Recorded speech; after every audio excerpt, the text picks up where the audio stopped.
Mealim quickly faded into a ball of light before the eyes of the stunned teen, slipped through the fire, and disappeared. As she vanished, the fire exploded upward and out, filling the entrance with roaring flames. Immediately, the air turned scorching, forcing the friends against the back cave's wall. Still the fire grew. Billy looked around. "There's no way out. I've been checking since we got here." "The air isn't going to last," yelled James above the roar. "We need to get that past that fire or put it out." Rory looked at the raging inferno, thinking over the words they had heard. "This is the challenge. She told us we have a way to overcome the challenge. One of the 4 glyphs." Tima added, "She said we would know." James corrected, "One of us knows. She also said it was not about thinking, but about knowing." He seemed to be calmer now that there was a problem to solve. The fire reached higher and ever higher. The air was getting hard to breathe. It was so hot. The howling of the flames filled their ears, and the smoke burned their eyes. "Maybe we can put it out somehow," suggested Rory. "There's a lot of sand here. Maybe if we throw it, we can clear enough of a path to get out." "No way," shouted Billy. "We don't have time. The air's almost gone." "I agree," yelled James. "At this rate of burn, we'll pass out any minute. I have a monster headache. It's lack of oxygen." Billy said, "I feel sunburned, major headache, and about to puke. Of course, in about 3 minutes, we'll also look like burned hamburgers, so this is as good as it gets."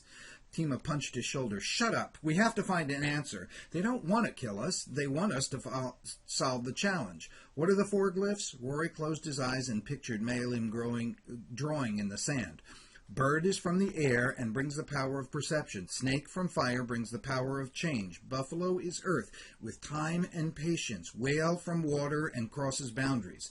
"Remember," said Tima, "we have to decide what glyph applies and who the sodrol is for that glyph." James nodded. "I think we can eliminate buffalo and bird. No bird could fly through that fire, and patience is not what we need now."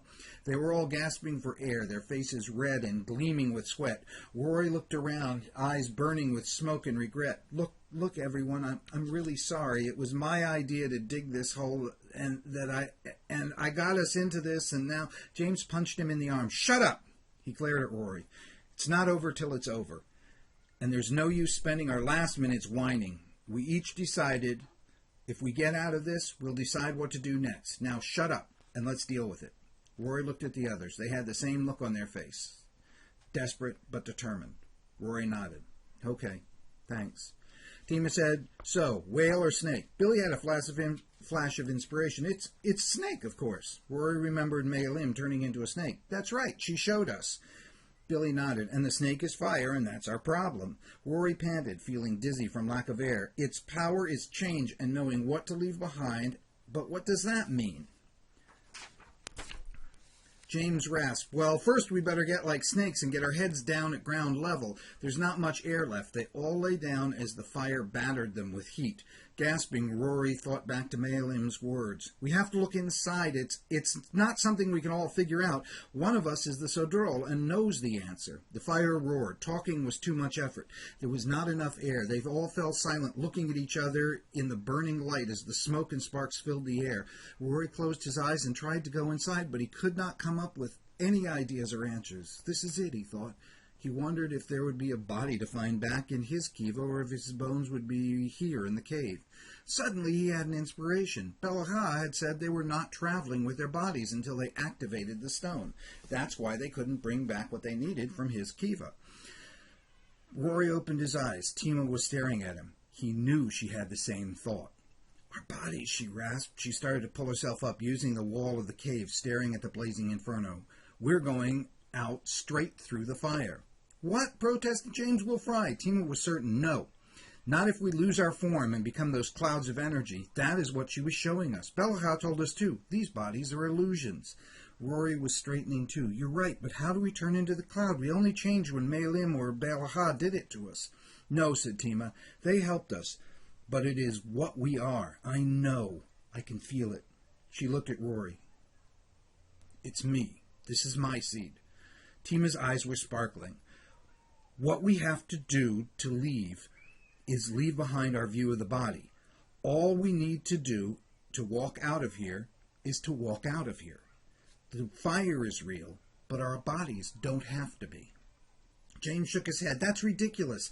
Of course we have bodies. You try and walk through that, and you'll be toast before you get near it. "We can do this," said Tima. "I'll show you. Everyone, follow me." Closing her eyes, Tima walked head high, closer and closer to the fire. "Tima, stop!" screamed James. Tima didn't stop. She walked to and then into the fire. As the flames closed around her, her body melted. It didn't burn. It faded into a sphere of glowing mist that Mealim had become. Then she was gone. The three boys looked at each other. "Do you think?" said Rory. "She's dead," croaked James. "Shut up, James," came Tima's voice from near the fire. Her face poked through the flames. "If you guys don't want to end up as barbecue, you better get moving, because this fire is about to totally blow." The boys struggled to their feet. James hung back, not able to take the plunge. Rory and Billy looked at each other, grabbed James's hands, and raced toward the fire. James screamed, "No!" and held them back from the flames. The smoke and heat and roar of the fire filled their senses. James was too strong. Even with both of them pulling, he was rooted like a tree. Rory looked at Billy, helpless, trying to think of something as the smoke filled his lungs. Then through the fire came a long, thin, glowing form. Like a python, it wrapped all around the three. "Come on, you wimp," said Tima furiously. "I told you what to do, and I am not going to have you blow it the first time out." Rory felt the Tima snake pull them easily toward the flames. James could not stop it. The fire roared closer and closer, and then they were pulled in, flames closing around them. Rory felt a floating sensation and looked down. They were in the middle of the fire, but he no longer held James's hand because neither he nor James had a hand to hold. He was floating and was as much a part of the fire as the sand beneath the fire and the stars above. He heard Tima's voice. "Come on, you're almost through. Just follow my voice." Suddenly he was out, floating in the clear mountain air, feeling more than seeing the stars above and the mountains all around and the fire now behind them. Tima's voice intruded. "Glad you made it. Pretty great, isn't it?" James, calm again, responded, "This is the most amazing feeling. I don't know why I was so scared before." Tima answered, "We had to give up our attachment to the body. That was the challenge. I got it first because I'm the snake."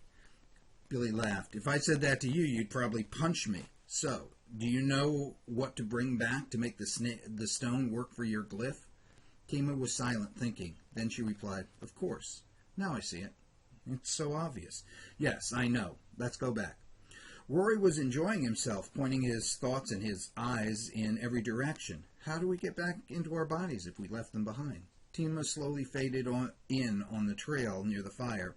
"We didn't leave our bodies behind. We left our attachment and our belief in our bodies. We left the idea that our bodies end with our skin, that our body is who we are. Just focus on your body. It'll come back together." Rory tried, but wasn't having much luck. Billy faded in beside Tima. "Try concentrating on your breathing. Feel the breath going in and out. It has something to do with to go in and out of, so your body can kind of grow from your lungs out." Tima grinned. "Your body probably grows from your mouth out." James faded into sight next to his friends. "That's pretty easy." Rory was still struggling. Finally, he tried focusing all his attention on his three friends. Instead of seeing in all directions at once, he directed his attention toward them. He looked down and saw his body slowly fading into view. Soon he was all there. The friends beamed at each other. James spoke first. "I wonder if they'll all be such a snap." Billy shook his head and snorted. "Yeah, and you were so calm the whole time." James opened his mouth to protest, but Tima broke in. "Cool it, guys. Let's go home. I'm ready for bed." Tima grinned. "Sure, Snake Girl. Hate to think you were Bowood." Rory moaned. "Maybe we should leave you here." "You can't. Remember, we all have to make it through all the challenges. You leave me here and you'll be toast when you need my expertise, whatever that is." Tima said, "We haven't decided if we're going to go on any more." They all looked at James. He looked shocked. "Of course we're going on more. Who's going to wimp out? I've got to find out which one I am." Rory nodded. "I'm in." Tima and Billy nodded. So they all turned and headed back down the trail to where Balaha waited. "Hey-ya!" he shouted when he saw them. "I was about to give up." Rory grinned. "Hush up, you old raccoon. Your girlfriend says hi." Balaha frowned. "Here I was worried about you. I had some hope that if you lived, you'd be a little less mouthy." Billy shook his head. "No such luck. Now get us home before I make a hat out of you." "Huh. This is getting harder by the minute." Balaha looked at Tima. "You must know." Tima nodded. "You know what to bring back?" Tima nodded again. "Good. Then grab hold of the stone. Let's get you home." Once more they sat around the stone. Tima turned the stone so that the snake faced her. They all reached out and touched it. The stone grew, and they rose to the lines of shimmering light, streaking through the web of light. Soon they landed in the hole. Once more the stone was small and resting between them. Belaka spoke. Now, Heliotome, it's time. Activate the stone. Tima nodded. Rubbing her thumb and forefinger together over the snake glyph, she explained, the snake sheds its skin but remains a snake. We learned we can leave our bodies and still have our bodies. So to activate the snake, use some skin. We constantly shed our skin, but never notice because we're always growing new skin. We change completely, but our mind holds us together as an unchanged being. Belaka nodded. As a few skin cells from Tima's finger dropped onto the stone, the snake glyph began to glow from within like a miniature river of fire flowing through the carving. And then it faded, but the corner that held the snake glyph had a shine that none of the others had. It is done, said Belaka. Suddenly very tired, the four looked at each other. Let's call it a night, said James. I'm beat. They all agreed. Belaka looked at them and asked, Are you going to try the second challenge? Too tired to talk, they nodded. I figured you wouldn't be able to turn tail once you got the taste. The real world is better than any Half-Life fantasy.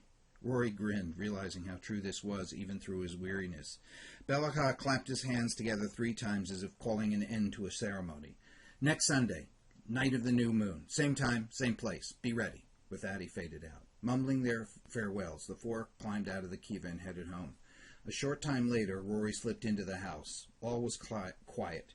There was a plate of fresh oatmeal walnut cookies and a note from Leon. Good adventuring, mijo. See you when you wake up.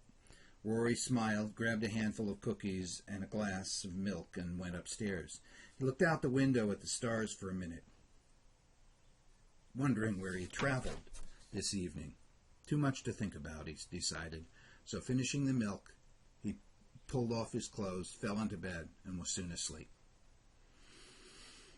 That's the end of the first challenge.